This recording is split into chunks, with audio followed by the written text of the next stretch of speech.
everybody, my name is Luke Marr and this is Haute Mode, and today on Haute Mode we are coming to you with the Chanel Haute Couture review. Listen, it wasn't good, it wasn't absolutely horrific, it just existed. It's better than times previous, so without further ado, let's just get into it. Chanel's Virginie Viard continued on her Constructivist crusade for the fall 2022 Haute Couture collection, following the brand's spring 2022 Haute Couture collection that also took a look at the Russian socialist art and textile movement from the early 20th century. While a brand like Chanel, whose classic handbag starts at over $9,000, being influenced by the idea of a utopic socialist art movement might seem weird, there's some consciousness of Russianness in Chanel's history. Coco Chanel herself employed an embroidering and fleeing Grand Duchess Marie Pavlovna after the fall of the Imperial Russian Empire, and found inspiration in traditional Russian folk embroideries, while Viard was looking at the post-Russian Revolution fashions by Vladimir Lenin. Not that Lenin was a designer, but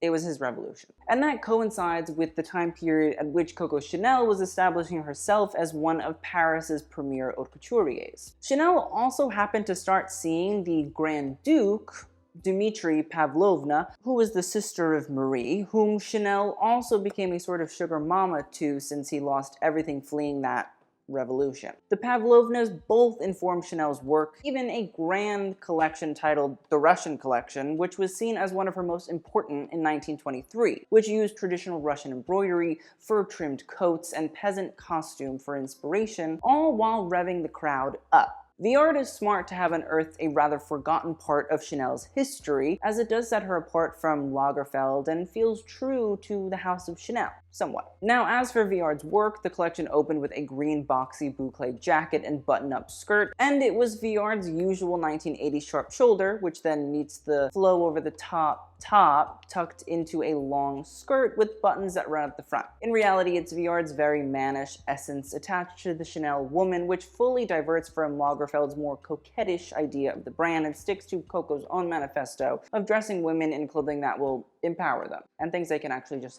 wear. A jersey knit dress from 1924 in the Met Costume Institute's archive does show us some similarities between the braiding we can see on the opening look, which I have to say is genuinely beautiful, and the braiding trims we saw Chanel herself concoct. But even with that similarity and gorgeous seams, the look feels a little bit plain. Viard seemingly begins her take on constructivist aesthetics with the following look. Brown boucle tweed dress with 5 stripes of costume jewel embroidery starting at the neckline, and finishing right above the hips. The stripes are not unprecedented styles, as sketches from 1917 show the way that Chanel early in her career used them, but here Viard slims down the dress to be rather form-fitting without it constricting the wearer, and adds a casual jacket over top in order to make it more appealing. Again, the look does nothing to draw one in, nor does it feel particularly different to the ready-to-wear we see from Chanel, at least currently, but I have a feeling clients will probably be drawn to it. 2 almost floor-length coats then arrive, the first in black with reflective black appliques and an opening that exposes the legs as the model walked.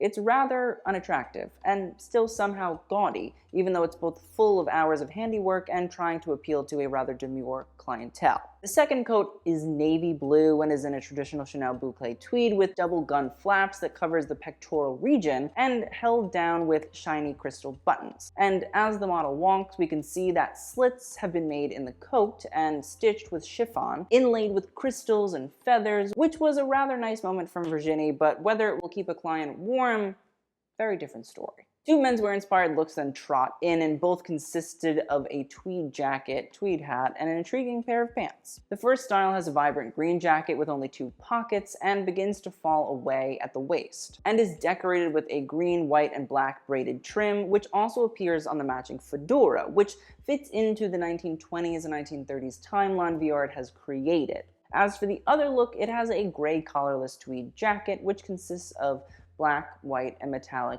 gold yarns, while its traditional 4 pockets are trimmed with crystals and with iridescent buttons. You know, it just plays into the classic Chanel jacket. Collarless, buttons, 4 pockets. The 2 pairs of high-waisted pants on both of these looks, though, from afar don't really seem special, but upon closer inspection we can actually see they are a fusion of lace and herringbone tweed, which is actually, I'm going to be completely honest, very intriguing. Lace is a Chanel brand staple seen from the 1920s onwards, and herringbone tweed originates in Scotland, yes, which is where Chanel herself brought it into a global context. Because, you know, one of the boyfriends obviously had a Scottish place, and so she went there. The herringbone also does tie into the constructivist idea of dressing, which usually consists of harsh lines and geometric patterns, including chevron, which is just like a herringbone. The hybrid pants are really intriguing and prove that Viard is not uncreative when it comes to textile development. And if we are going to get unshowy collections, this is what must sustain both clients and audiences, even if it's not the most exciting. You know, I gotta get myself hyped up about something. This is it. A gray plaid oversized set follows, and it has the traditional 4 pockets and a crystallized grid motif shirt underneath, and while it could be a reference to the baggier menswear styles of constructivist dress, it's rather banal, and while the crystal shirt was probably painstakingly made, and I appreciate that, it still has like a Swarovski crystal gift shop feel written all over it. A puffy pink dress then arrives and was one of the more memorable looks of the collection. In a general sense, that's not too hard when it comes to Chanel, but this Peter Pan collar jacket is described as, quote, guipeux, which is usually a bobbin lace that doesn't connect via a mesh or tulle backing, but rather through connecting pieces of lace. Now, while guipeux as a word is of Germanic origin and means, quote, to cover in silk in French, the pink floral motif we see is actually made of a pink wool, which in a video by Chanel has evidently been created in one piece and was then sewn on top of tulle, presumably silk. The dress also has a secondary panel that created the skirt that was sewn on separately and was, quote, smoothed over with the pink braiding that matches the collar and cuff trim. The look is intriguing, and with the sheer tulle is rather daring for Viard, but her daring is still just so tame when compared to her counterparts. There was a band of striped looks that emerged that probably referenced the linear fashions of the constructivist ideal, and some were rather well done, and others should have just never been made or thought of. A knee-length jacket with matching skirt with pink, burgundy, and black tweed stripes was demure but smart, while a multi-textured rainbow striped jacket with ankle-length skirt was reminiscent of advertisements made by the constructivist artist Lyubov Popova for store windows, you know, of the Soviet world. Obviously, Popova's sketches had a much more 1920s drop waist and fluid feeling, as would Coco Chanel's own work at the time, too. But Viard's styles are stiffer and less idealistic, which is depressing, but understandable in the current age, I guess. A pink vest and an ankle-length skirt and tweed is a great example of sometimes we should just let sleeping Soviet Union fashion trends lie. Or sometimes die. Another Chanel striped look arrived and again consisted of a jacket and a skirt and was probably a nod to constructivist art. The shoulders, sleeves, and pecs of the jacket and the entirety of the skirt is a boucle tweed which has a background of light pink, but bands of black and pink or black and purple running down them. The weaving of tweed can be intricate, and so in order to actually make the fabric, I commend the craftsmanship, 100%, always and forever. As for the sequin bodice of the jacket in a hodgepodge motif using the same pink, purple, and black colors we saw in the rest of the outfit, it might have constructivist provenance. The motif is probably a reference to the textile designs of the movement from artists like Varvara Stepanova or paintings by artists like L. Lissitzky, who, if the reference is actually to them, I'm unsure, but the geometric nature does follow the idea of constructivist shapes and lines quite well, while still being original to Chanel. 2 green looks then cropped up. The first is a moss green halter style with a curved neckline whose 360-degree vertical seams run from the neckline down to just above the knees. Chanel halter styles did exist in the 1930s, as that's when the style was first invented, and the Costume Institute's archive has images of Bergdorf Goodman's sketches by Chanel featuring a host of these halter styles, which is probably why Viard keeps tapping them. Viard's differ from Chanel's original styles in her much less flowy fabrics, which does allow for her to create this Godet mermaid skirt, but also doesn't create a desirable or flashy sentiment on the runway. If Viard is okay giving that up and her customer yearns for it, that's wonderful. But it often reads so muted, it's like we're forgetting that it's a fashion show, and it should be a show. The second look is a stronger evergreen with an off-the-shoulder style with seams that break up the waist, maybe in a nod to the constructivist line work, or maybe I'm just looking too deep into it. The skirt is made up of wider godets and pockets and is rather unappealing and dragged the look down, and it was barely treading water by itself. A fully sequined skirt suit followed and was made up of a motif that reminisced on Constructivist art through the linear styles and the circular paillettes and sequins. Is it amazing? No. But can we find a reference? Possibly. A lace gown then arrived in a black and pink floral motif and was again a nod to signature Chanel fabric, but even with the sharp shoulders and buttons down the back and an obvious reference to one iconic Miss Mary Mac, it's probably going to be bought by clients but forgotten by everybody else. The gown portion of the collection then began, meaning that is almost over, and started with a white tulle strapless gown that was reflecting a, quote, graphic constructivist motif in the bust's embroidery. Just because something is geometric and black and white doesn't mean it's constructivist inspired in my mind, nor does that mean the embroidery then looks good. But the flounces of tulle that fall from under the bust to exaggerate the stomach is a nice and unusual silhouette for Viard, while the flounced bolero added another chic little touch, all while updating a Chanel house code. The black and the white. A solid element of haute couture craftsmanship comes through in the look, as well as the feathers we can see that are layered underneath the flounces are actually hand-painted by artisans. And it's great that they did that. But the trying to convince us that these feathers are also inspired by Constructivism is not. Painting the feathers to reflect the art of someone like Varvara Stepanova probably would have been a smarter way to convey the artistic movement, even if clients might find it too flashy for them. But again, like, they could always downgrade the styles to something simpler, you know what I mean? Like a simple stripe, like on the runway, during their buying meetings. But why not have Chanel showcase that true craftsmanship and design capability that can go above and beyond, and reference the thing that made it a must-watch fashion show for years? The next gown actually follows the constructivist artwork of Varvara Stepanova, like I've been yearning for almost this entire review, and it's done rather beautifully here. The dress matches the chevron lines of the Stepanova sports clothing, but rather than it being deemed too impractical or dull like Stepanova's work in the 1920s,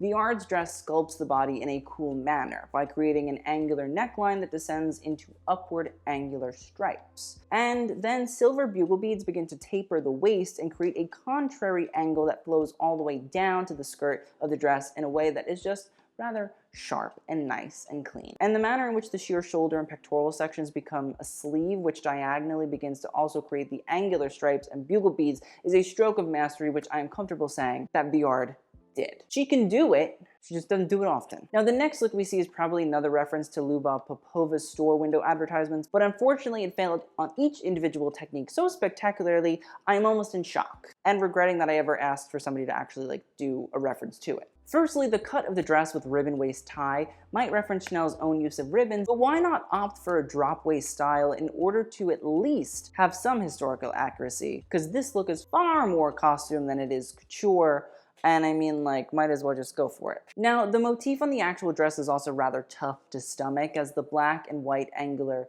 motif could work, but the red polka dots placed throughout it is very grotesque. It's easily understandable that there is some attempt to nod to Constructivism's artistic ideals, but the print is done in a way that really feels like something a Chico's came up with using that same inspiration, rather than the historic and creative house of Chanel. Chico's. Chanel. Collaboration collection.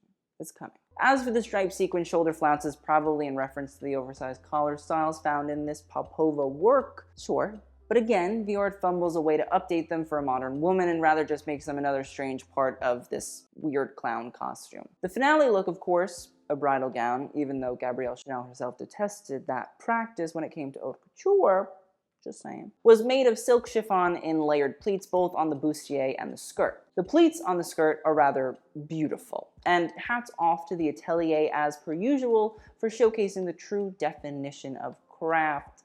But besides that, the look feels blah, and Viard could have pushed the linear and geometric idea of constructivism here further. As for the shawl over her shoulders, covered in floral, embroidery, and sequins, it was nice. Certainly couldn't cover the lackluster finale look underneath it. So, is it really that effective? I don't think so. All in all, Virginie Viard is still struggling to find the showpersonship that Karl Lagerfeld used to revive the House of Chanel, and at the same time is not doing much to actually update or reinvent Coco Chanel's actual genuine genius at the time that she was alive.